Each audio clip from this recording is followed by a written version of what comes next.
Всем привет, мои дорогие друзья! Сегодня я готовлю очень вкусный и быстрый медовик, который готовится всего за 12 минут и удивит вас своим вкусом.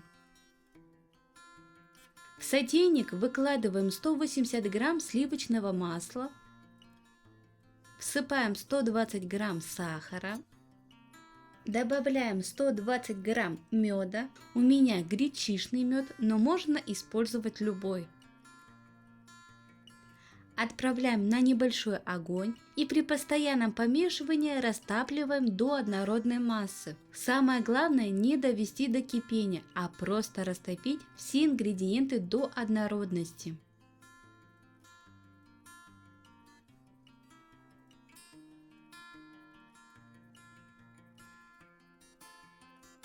Всыпаем 1 чайную ложку соды с небольшой горкой, перемешиваем. И ждем, когда произойдет химическая реакция. В процессе реакции в первую очередь происходит взаимодействие из-за температуры, а также включается кислая среда меда. В результате образуется пышная пена, которую необходимо уварить до карамельного или янтарного цвета. Это уже решать вам.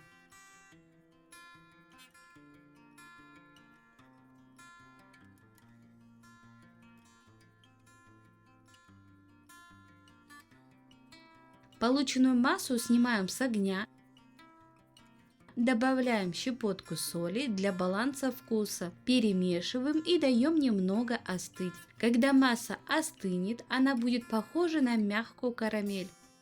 Важно! После остывания медовой карамели пышная пена пропадает, что реакция в тесте не доходит до конца и сода не придает коржам излишне рыхлую консистенцию. Берем 4 крупных яйца и добавляем их по одному, каждый раз хорошо и очень быстро перемешивая, чтобы яйца не сварились. Так мы проделываем с каждым яйцом. В процессе перемешивания масса немного изменится, не пугайтесь, это нормально.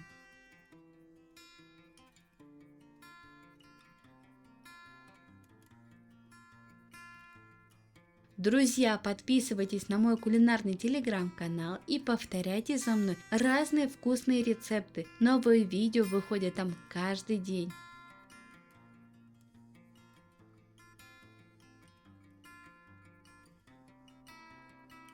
Берем 300 грамм муки и частями просеиваем в медовую массу.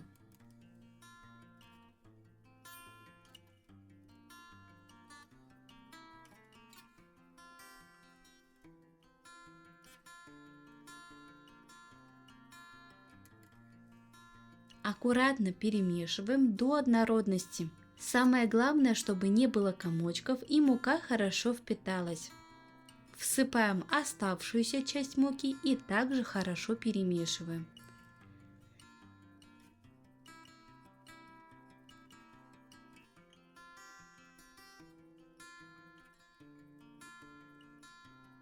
Наше тесто готово.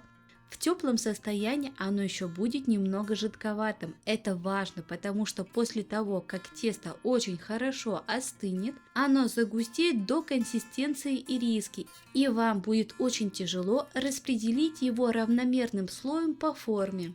Берем форму диаметром 30 на 40 сантиметров, это стандартный противень от духовки, застилаем пергаментной бумагой и выливаем подготовленное медовое тесто. Пока оно у меня теплое, мне будет очень легко его распределить равномерным слоем по всей форме. Но в процессе выравнивания я замечаю, как масса начинает очень быстро остывать, так как противень у меня холодный и масса по остыванию становится гуще. Но я успеваю распределить ее равномерным слоем.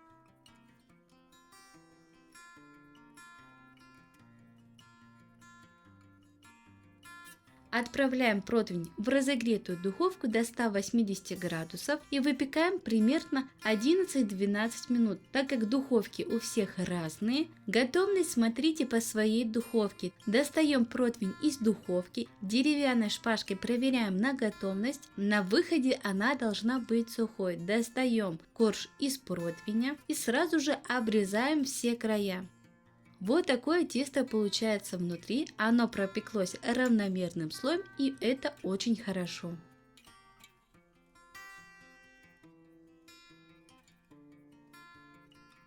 Разрезаем на две части. И вот такой он внутри, и очень даже мягкий. Каждую часть мы также делим на две равные части. Вы это можете сделать с помощью обычного ножа, но я буду использовать специальную струну. Итого у нас должно получиться 4 тонких коржа. Приготовим крем. В миску выливаем 500 мл холодных сливок 33%. Их нужно взбить до устойчивых пик. Начинаем с маленькой скорости и постепенно увеличиваем ее. Это можно сделать как ручным миксером, но у меня он сломался, поэтому я буду взбивать планетарным миксером.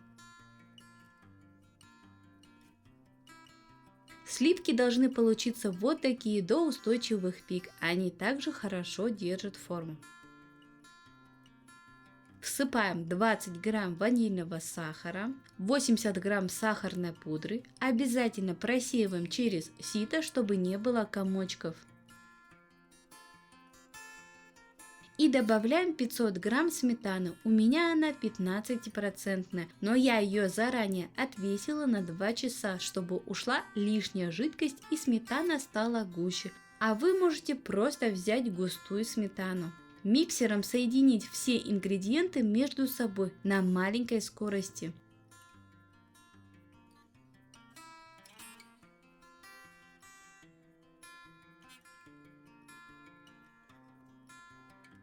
Крем готов, он получился воздушный и хорошо держит форму. Подготовим начинку. Берем 120 граммов чернослива, желательно брать сухой, он мягче, но у меня был только вяленый. Если у вас очень твердый чернослив, можно заранее замочить его в горячей воде, тогда его будет легче нарезать. Нарезаем на небольшие кусочки.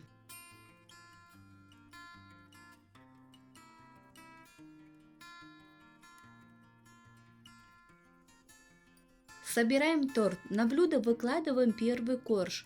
Сверху кладем крем. Крема не жалейте, его должно быть много, чтобы коржи хорошо пропитались. С помощью шпателя равномерно распределяем крем по всему коржу.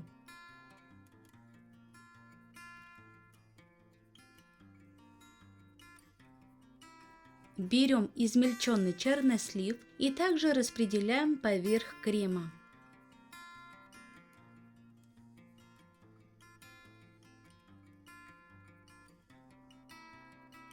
С остальными коржами проделываем все то же самое, чередуя слои. Верх и бока торта со всех сторон также хорошо промазываем кремом.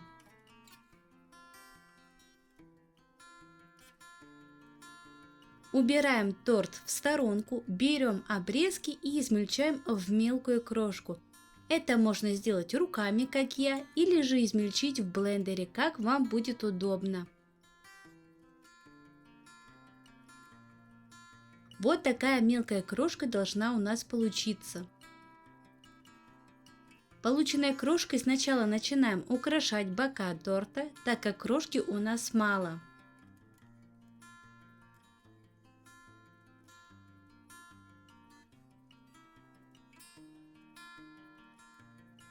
А оставшейся крошкой я украшаю верх торта.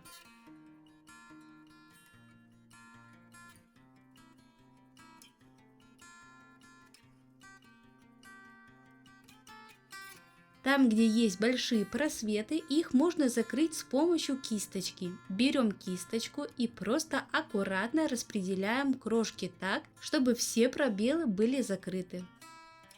Торт готов, его можно убрать в холодильник на 3-4 часа, чтобы он хорошо схватился и пропитался. Но так как я готовлю торт вечером, я отправляю его на всю ночь. Достаем готовый торт из холодильника, нарезаем и подаем к чаю.